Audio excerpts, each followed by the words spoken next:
To live in the Middle Ages was to live in constant awareness of sickness. Disease lurked everywhere, in the crowded streets of towns, in the smoky cottages of villages, and even in the halls of kings. Hygiene, as we know it today, was almost non-existent. Water sources were often polluted with waste, and food spoiled quickly without refrigeration.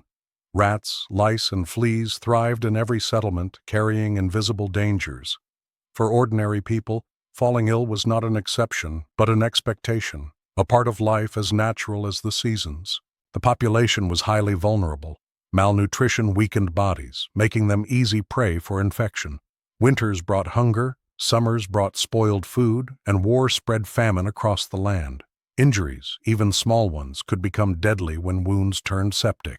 A simple cough could turn into a slow, wasting illness with no remedy.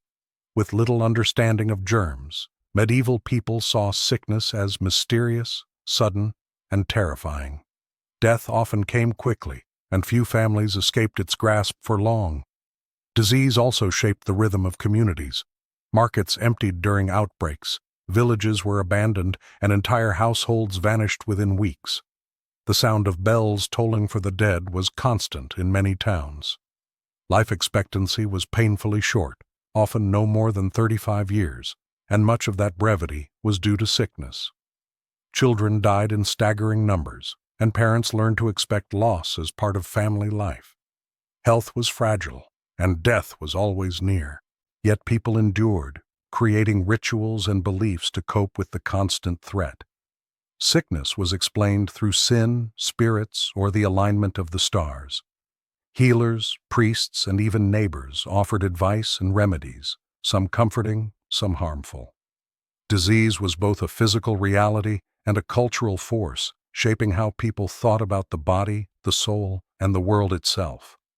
To live in the Middle Ages was to live surrounded by illness, struggling to survive in a world where death could strike at any moment. Without knowledge of microbes or modern medicine, medieval people sought explanations for sickness in the unseen world.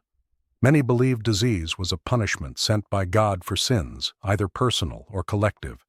Outbreaks of plague or famine were described in sermons as warnings, reminders of divine wrath. Prayer, confession, and processions of penitence were thought to be ways of appeasing heaven. Sin and sickness were tied together so tightly that to fall ill was often seen as evidence of moral failing, not just physical weakness. Others blamed evil spirits or the work of witches. Illness could be interpreted as a curse cast by a jealous neighbor or a wandering demon that entered through the air at night. Amulets, charms, and protective prayers were carried to shield against such forces. The belief in the evil eye was strong. Simply being envied could be enough to weaken a person or a child. Fear of witchcraft often rose during outbreaks, and those accused of spreading disease could face exile or death, adding human tragedy to natural disaster. Astrology offered another explanation. Learned physicians and common folk alike turned to the stars, convinced that planetary alignments influence the health of the body.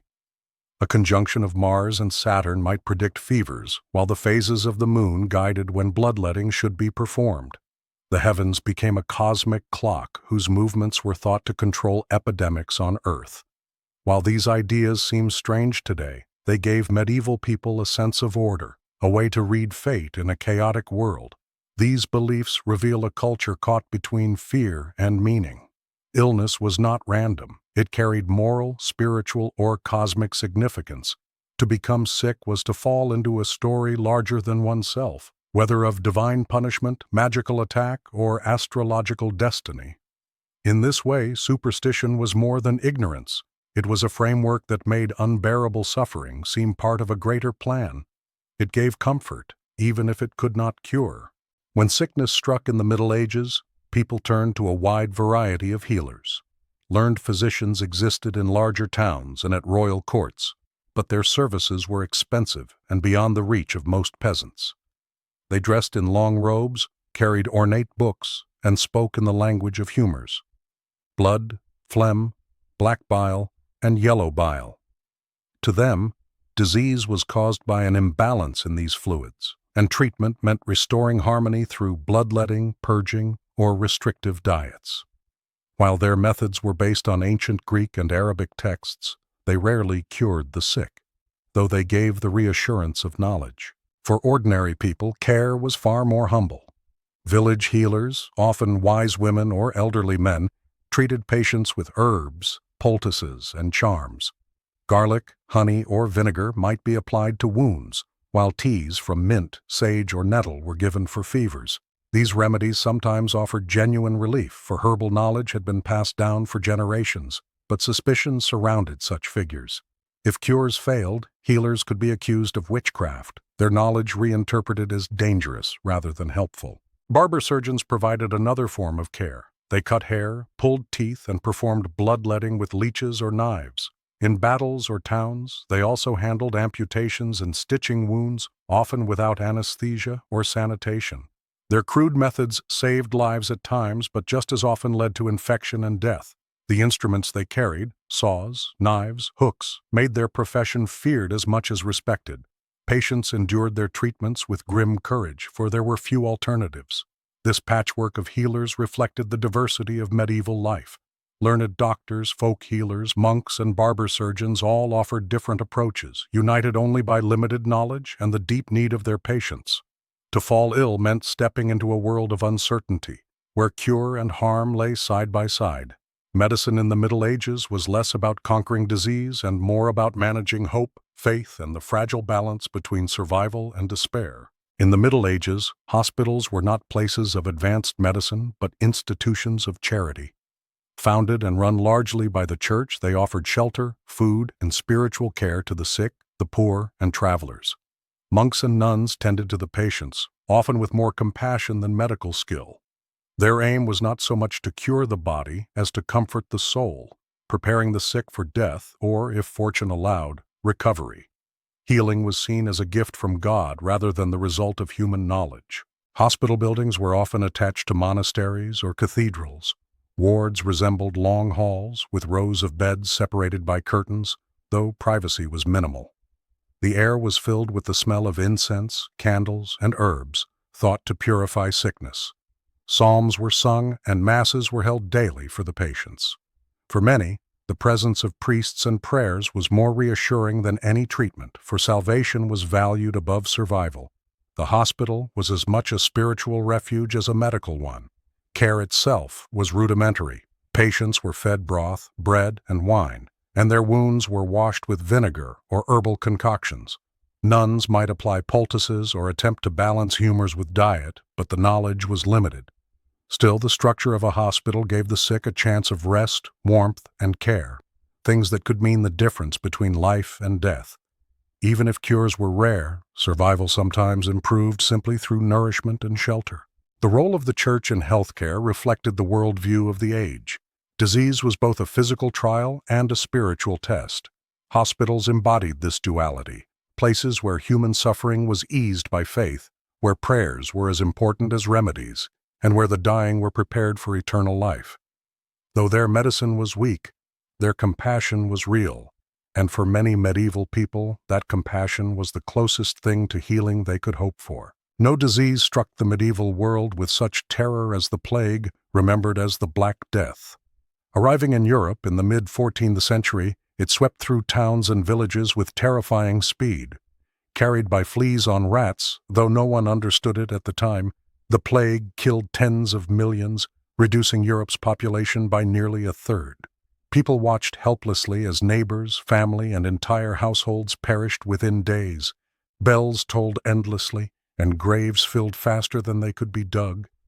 The world seemed to many on the brink of its end. Symptoms were unmistakable and horrifying. Victims developed painful swellings, buboes, in their armpits and groins, followed by fever, vomiting, and delirium. Some coughed blood, others collapsed in the streets. Death often came within a week, sometimes within hours. Physicians wore long-beaked masks filled with herbs, hoping to protect themselves from bad air, but these costumes offered no real defense. To see one's doctor in such a mask was less a comfort than a reminder of the hopelessness of the time. Fear bred desperation. Some fled cities, abandoning homes and loved ones, while others turned to prayer, fasting, and processions of flagellants whipping themselves in hopes of appeasing God's wrath. Foreigners, beggars, and Jews were often blamed, leading to brutal persecutions and massacres. The plague was not only a biological disaster but a social one, shattering trust between neighbors and deepening divisions. Every outbreak left scars that lasted for generations. Yet in the midst of horror, resilience persisted. Survivors rebuilt towns, reworked fields, and found new opportunities in the reduced population. The Black Death changed Europe forever. Labor shortages weakened feudal systems, religious doubt grew, and art and literature turned darker, reflecting the fragility of life. The plague was more than a sickness. It was a force that reshaped society, leaving behind a Europe forever haunted by the memory of sudden, inescapable death. Among the most dreaded diseases of the Middle Ages was smallpox, a sickness that killed swiftly and scarred those who survived.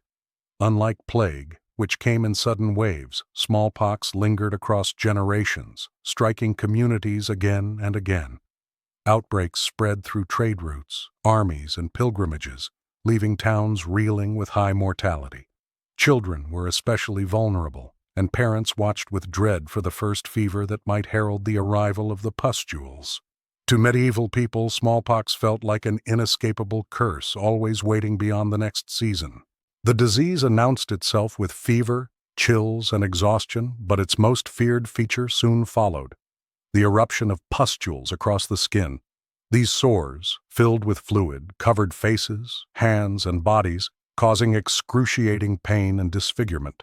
Many victims died in agony, while survivors carried permanent scars or blindness from infected eyes.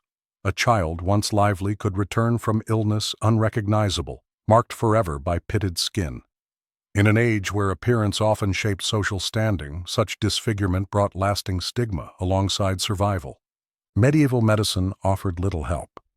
Physicians attempted to balance humors with bloodletting or prescribed herbal infusions to cool the fever, but these treatments were powerless. Prayers to saints, particularly Saint Nicaise and Saint Roche, were common, as people sought heavenly intercession when earthly remedies failed. Amulets and charms were worn against the disease, yet the outbreaks returned relentlessly. Communities built chapels and held processions, hoping to turn divine favor toward mercy, but smallpox cared nothing for ritual. Its impact went beyond the individual. Repeated epidemics stunted population growth, orphaned children, and burdened families with care for survivors left blind or weakened.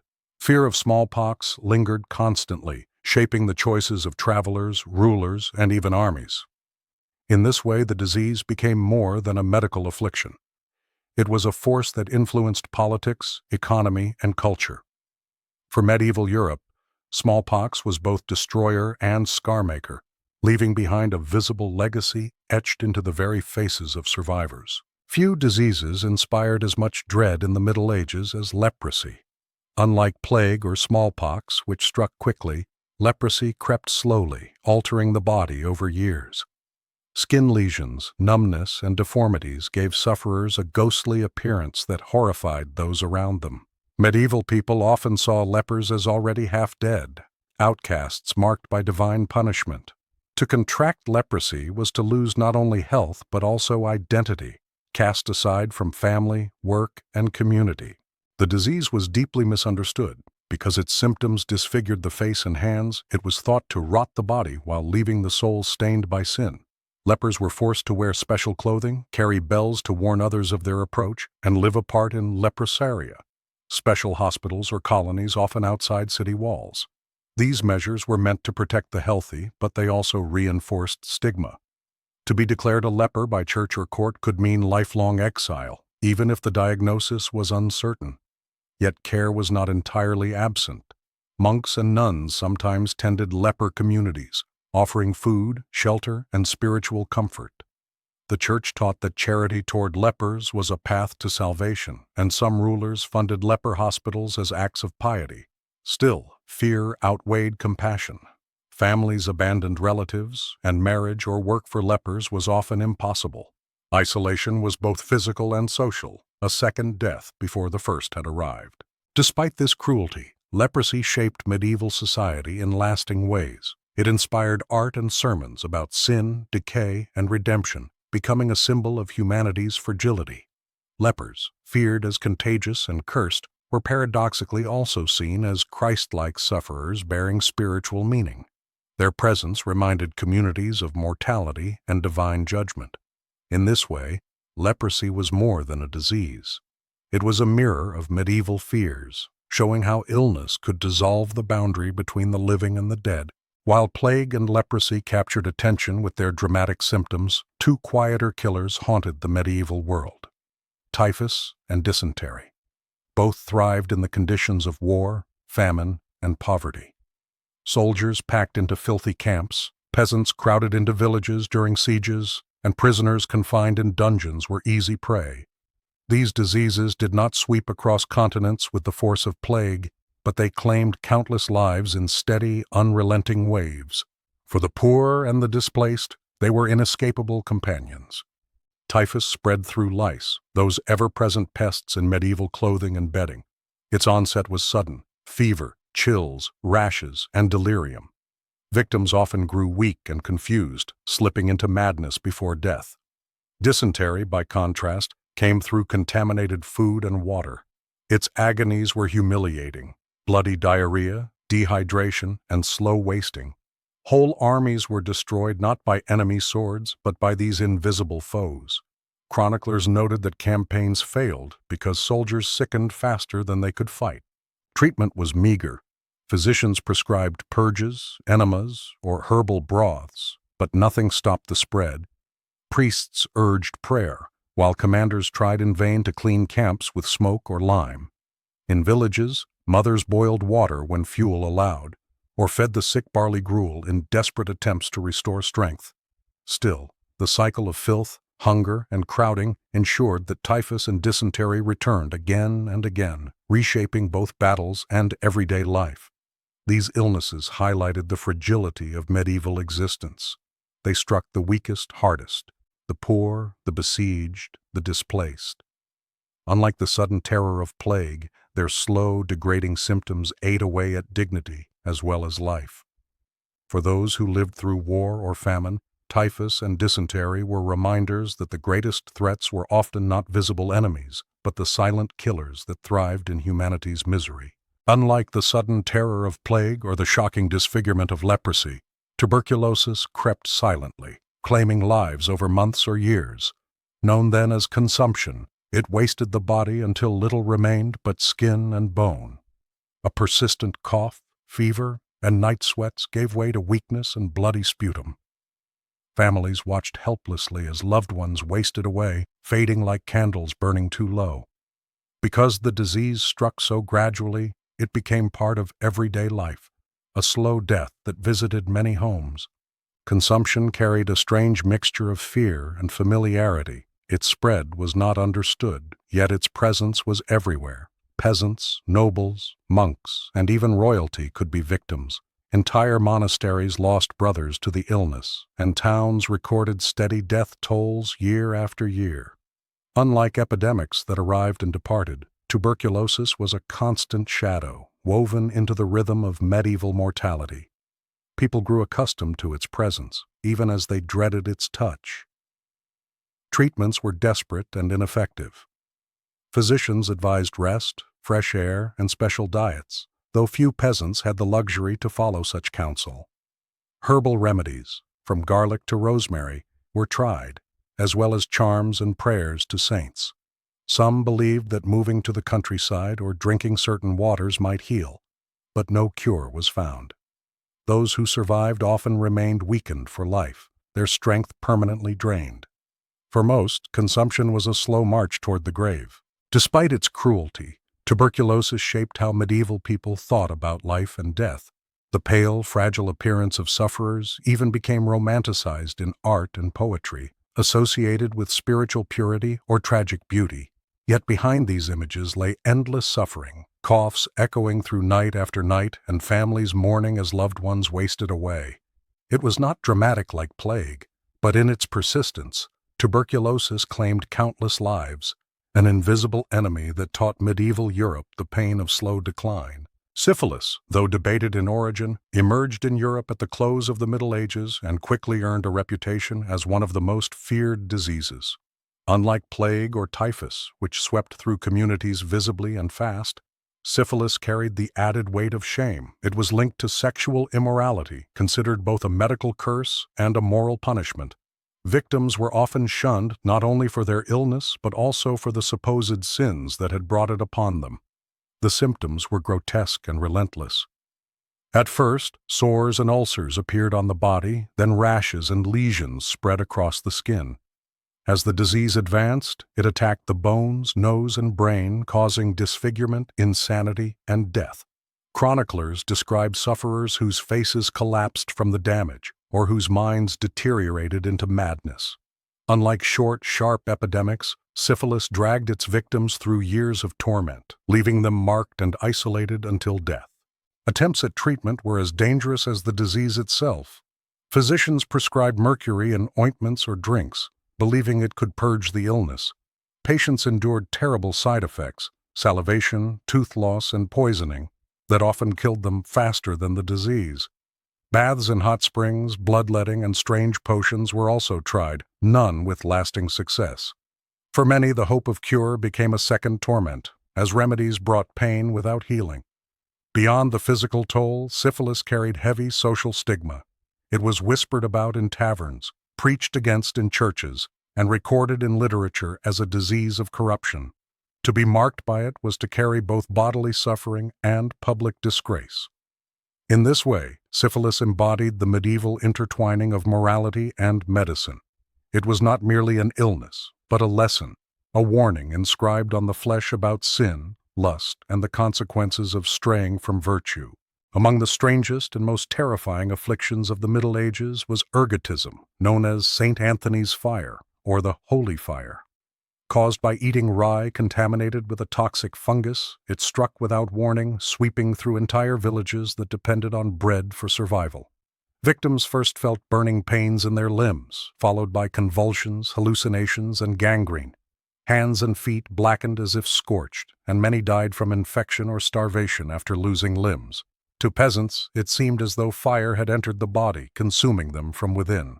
The disease had two forms. In the convulsive type, sufferers writhed in seizures, screaming at visions of demons or angels. In the gangrenous form, extremities decayed, often requiring amputation. Chroniclers describe fields filled with the cries of the afflicted, their bodies twisted in torment.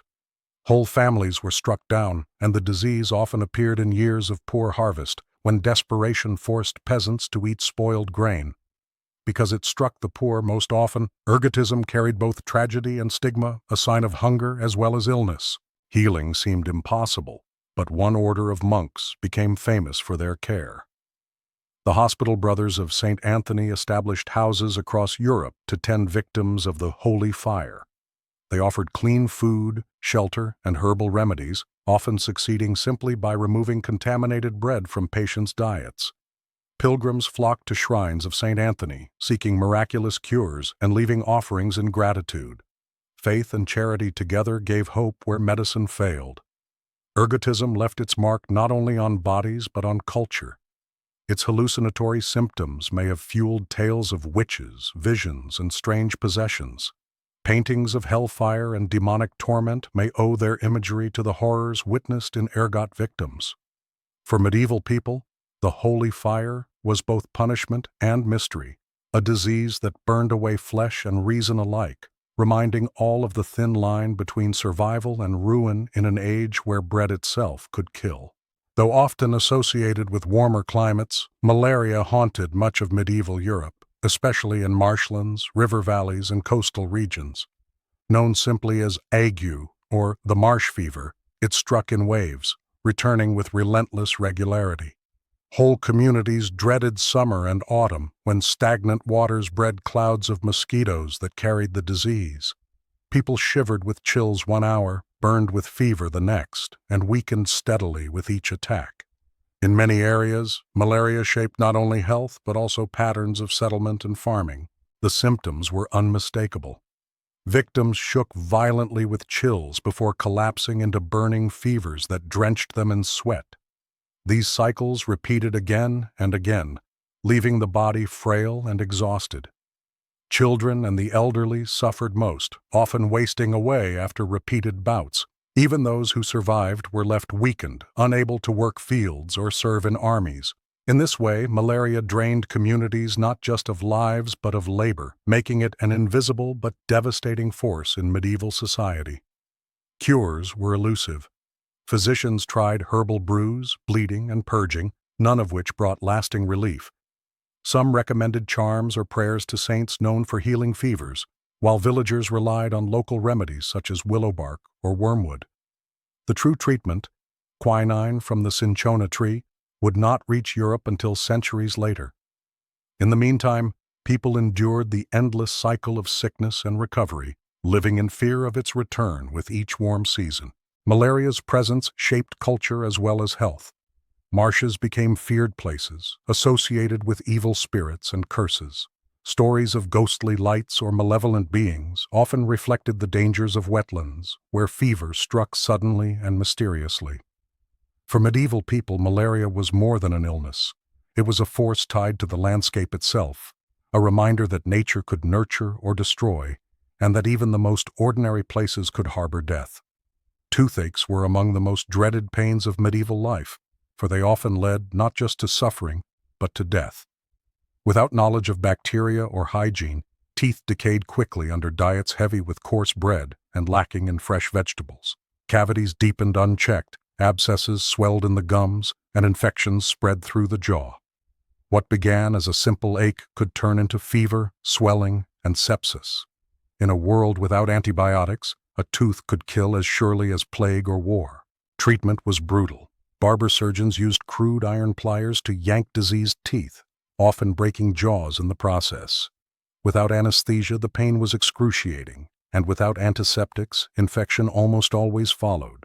Some tried burning the nerves with heated metal or packing herbs like clove or sage into cavities. Charms and prayers were also invoked. Saints such as Apollonia were called upon for relief from toothache. Still, most sufferers endured agony for weeks until death or collapse brought an end. Dental disease did not strike in isolation. Poor nutrition weakened bones and gums, while chronic fevers and digestive disorders left bodies unable to resist infection. Jaw abscesses often swelled grotesquely, making eating impossible, while foul breath and disfigurement marked sufferers as cursed. Infections that spread into the blood carried victims off suddenly, leaving families bewildered at how a single tooth had claimed a life.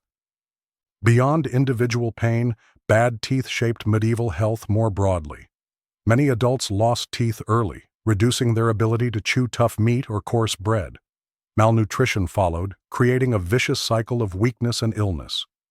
Though less dramatic than plague, dental disease was a silent killer, woven into everyday life. It revealed how fragile survival was in a world without simple remedies, where even the mouth itself could become a battlefield between life and death. For medieval women, childbirth was one of the most dangerous events of life. Without trained doctors, sterile tools, or effective pain relief, every pregnancy carried mortal risk. Hemorrhage, fever, and obstructed labor could kill within hours, and infections following delivery often claimed mothers days later. Families celebrated new life with joy, but also with dread, for each birth was as much a gamble with death as a promise of continuity. Most deliveries took place at home, assisted by midwives who relied on experience, herbal remedies, and prayer. Warm cloths, wine, and charms were used to ease pain, while saints, especially Saint Margaret, patroness of childbirth, were invoked for protection. Yet when complications arose, midwives had little power to intervene. Surgical options were rare and crude, often fatal to both mother and child. For many women, survival depended on luck as much as skill. The high mortality left deep marks on society. Many households lost mothers young, leaving fathers with infants and children without caregivers. Widowers remarried quickly, not only for companionship, but for survival, as homes depended on women's labor. For women, each pregnancy carried the shadow of death, and repeated childbirths eroded health even if they survived. Life expectancy for women was often shorter than for men, due largely to the risks of bearing children. Religion gave meaning to this suffering. Mothers were celebrated as selfless, and dying in childbirth was sometimes likened to martyrdom. Prayers, relics, and pilgrimages were sought for safer births, and churches were filled with offerings from grateful survivors. Yet beneath the blessings lay grim reality. Childbirth was one of the most relentless killers of medieval women. In a world without medicine, the cradle and the grave stood perilously close together. If childbirth was perilous for mothers, survival was no less uncertain for their children. Infant and child mortality in the Middle Ages was staggering. Up to half of all children never reached adulthood. Diseases like measles, whooping cough, diphtheria, and scarlet fever struck mercilessly, often sweeping through entire households. With undernourished bodies and little resistance, children succumbed quickly to fevers or infections that adults sometimes survived. For parents, grief was constant, woven into the very fabric of family life. The dangers began at birth. Newborns were vulnerable to infections from unclean instruments or contaminated water used in washing. Without understanding germs, families often wrapped infants tightly in swaddling cloths that trapped filth and moisture against the skin. Diarrhea and dehydration, common in the first years, killed countless babies. Mothers prayed for their infant's survival, but learned never to take it for granted until the child had lived several years. Childhood diseases spread rapidly in crowded towns and villages. A single cough could infect dozens, and outbreaks of measles or diphtheria emptied classrooms and churches. Remedies were crude, herbal teas, charms, or whispered prayers, but medicine rarely helped. Parents sometimes sought cures at shrines, leaving offerings of baby clothes or small toys in hopes of divine mercy. Even noble families, with access to physicians, lost children as frequently as peasants, reminding all that wealth could not always shield against disease. The high mortality shaped medieval attitudes toward children. Baptism was performed quickly, often within days of birth, to secure the child's soul in case of early death. Families celebrated each year of survival as a triumph, and communities developed rituals of protection, amulets, blessings, and special prayers. Yet despite all efforts, sickness claimed countless young lives. For medieval parents, love and loss walked hand in hand, and every child who grew to adulthood was seen as both a blessing and a miracle. When epidemics swept through towns and villages, medieval society learned one harsh lesson: the only defense was separation. Long before germs were understood, people recognized that disease spread through contact, and so the practice of quarantine was born. Entire households were locked inside their homes if one member showed signs of plague. Red or black crosses were painted on doors to warn others away. Food might be left outside, but the family within was abandoned to fate. To be quarantined often meant dying in isolation. Cities tried to impose broader rules. In Italian ports during outbreaks, ships were held offshore for 40 giorni, 40 days, before crews were allowed to disembark. This gave rise to the very word quarantine. Markets were closed, travelers turned back at gates, and villages posted guards to block strangers. Such measures sometimes slowed the spread, but they also brought suffering, cutting people off from trade and supplies. Fear drove communities to harsh decisions, often sacrificing the few to protect the many. For those singled out, isolation was terrifying. Lepers had long been forced into separate communities, and plague victims found themselves treated the same way. Families were torn apart, neighbors refused to help, and suspicion turned to violence if the sick tried to flee confinement. Religious leaders urged the healthy to accept isolation as divine will, while the dying were told to repent and prepare for judgment. Quarantine saved some, but it condemned many others to lonely deaths. Yet these desperate measures revealed the beginnings of public health. Crude though they were, quarantines reflected a growing awareness that disease was not purely random. By enforcing distance, medieval towns sought control over chaos, even at terrible cost. In a world without medicine, fear itself became a tool of survival. Quarantine was both a prison and a shield, proof of how far people would go to escape invisible enemies in the age of endless epidemics. In the Middle Ages, sickness was often met not with science but with a mixture of medicine, magic, and desperate hope. Remedies ranged from the harmless to the horrifying. For fevers, patients might drink potions of wine mixed with ground pearls or herbs boiled in vinegar. For plague, some recommended pressing onions or frogs to swollen buboes. Others advised carrying posies of flowers or pomanders filled with spices to ward off bad air. None of these methods cured, but they gave sufferers a sense of control in a world where illness seemed unstoppable. Superstition played a central role. People wore amulets of iron, gemstones, or animal bones to protect against the evil eye. Written charms were tucked into clothing, inscribed with prayers, biblical verses, or magical symbols. Some believed touching a holy relic could cure disease, while others sought healing from pilgrimages to shrines of saints.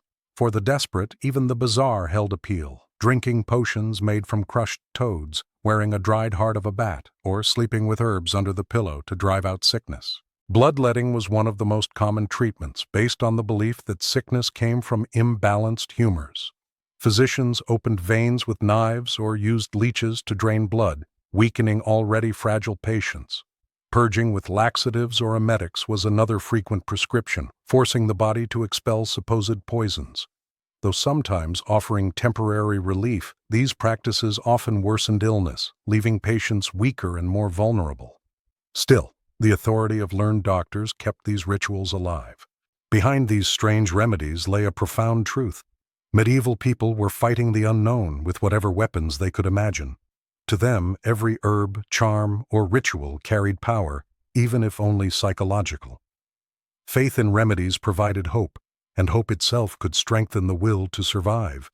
Though modern science dismisses most of these treatments, they reveal a society grasping for answers, trying to impose meaning and order on the relentless chaos of disease. Epidemics did more than kill. They reshaped medieval society from the ground up. Towns that once bustled with trade could fall silent within weeks, their streets littered with abandoned goods and shuttered stalls. Markets emptied, craftsmen disappeared, and entire guilds collapsed as masters and apprentices died together. In villages, fields lay untilled, harvests rotted, and famine followed plague. The rhythm of work and life broke down, replaced by a grim struggle for mere survival. The effects spread into politics and power. With populations decimated, lords lost workers and peasants found their labor in higher demand. In some regions after the Black Death, wages rose and serfs claimed new freedoms, shaking the foundations of feudal order. Yet rulers also used fear to tighten control, imposing harsh laws against wandering laborers or travelers accused of spreading disease. The constant tension between liberty and control was sharpened by the crisis of epidemics. Religion, too, felt the weight of epidemics. Some turned more fervently to faith, filling churches with prayers and processions. Others grew disillusioned, questioning why God allowed such suffering despite devotion. Trust in priests and healers faltered when their blessings failed to save. In some towns, hysteria bred violence. Foreigners, minorities, and supposed witches were blamed and persecuted, their deaths adding to the toll. Disease revealed both the resilience and the cruelty of human communities when pushed to the brink. Art and culture mirrored this upheaval. Paintings and carvings showed skeletons dancing among the living, sermons warned of sudden death, and songs carried darker themes. The presence of disease seeped into every corner of life, a reminder that mortality was never far away. Epidemics were not just medical disasters. They were engines of social change, altering economies, beliefs, and even imagination. In their devastation, they reshaped the very identity of the medieval world. The shadow of disease left deep marks not only on bodies but on the imagination of the Middle Ages. Art and literature became mirrors of fear, grief, and faith. The most famous theme was the Danse Macabre, the Dance of Death, depicting skeletons leading kings, peasants, and priests alike to the grave. Murals of this kind appeared on church walls across Europe, reminding all that no one, regardless of rank, could escape the reach of plague or pestilence. Death became not only a private sorrow but a public image, painted boldly before the eyes of the living. Writers also captured the devastation. Chroniclers like Giovanni Boccaccio in his Decameron described the horrors of plague-ridden Florence, where families abandoned one another and whole neighborhoods lay silent. Poems and sermons spoke of fleeting life, urging repentance and preparation for judgment. Even love songs and romances took on darker tones, acknowledging the fragility of joy in a world where death might strike without warning. Literature became both an outlet for despair and a tool of moral teaching. Music, too, bore the mark of disease. Funeral chants and dirges became familiar, filling churches with solemn tones. Minstrels wandering from town to town carried stories of plague and suffering in their songs, spreading memory as much as melody. Artisans carved images of death into prayer books, jewelry, and even household items, turning mortality into a constant companion. The culture of remembrance reflected a society both obsessed with and resigned to its own vulnerability. Yet these dark expressions were not only about despair, they also revealed resilience. By turning death into art, medieval people gave meaning to their suffering. Skeletons dancing alongside the living reminded all that life, though short, could still be celebrated. Disease shaped the creative voice of an era, leaving behind works that continue to haunt and inspire. Through art and literature, the Middle Ages transformed fear into memory, ensuring that the experience of sickness would never be forgotten. Disease was not just a medical reality of the Middle Ages. It was the backdrop of existence, shaping thought, culture, and faith. From plague and smallpox to leprosy and fevers, illness touched every household, every village, every kingdom. No one, not even kings or bishops, could buy immunity. The constant presence of sickness taught medieval people that life was fragile, unpredictable, and brief. To live was to be always conscious of death, and that awareness defined their worldview. Faith and superstition became the main tools to cope. Illness was interpreted as punishment from God, the work of demons, or the result of unlucky stars. Amulets, prayers, processions, and pilgrimages gave people a sense of agency in the face of helplessness. The church promised salvation, while folk healers offered herbs and charms. Neither could truly halt disease, but both provided comfort and meaning. In this way, sickness was not only endured but woven into the spiritual fabric of medieval life. Epidemics also transformed society itself. The Black Death altered economies, weakened feudal bonds, and changed attitudes toward authority. Repeated crises made people more resilient, but also more suspicious, prone to scapegoating and violence.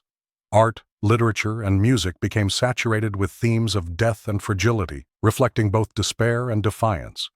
Out of suffering came creativity, and out of fear came solidarity. Medieval communities, though devastated, found ways to continue. Looking back, the diseases of the Middle Ages remind us of the immense power illness holds over human history. They shaped not only populations, but also beliefs, cultures, and identities. For medieval people, sickness was never distant. It was a constant neighbor, a shadow at every feast, a whisper in every prayer.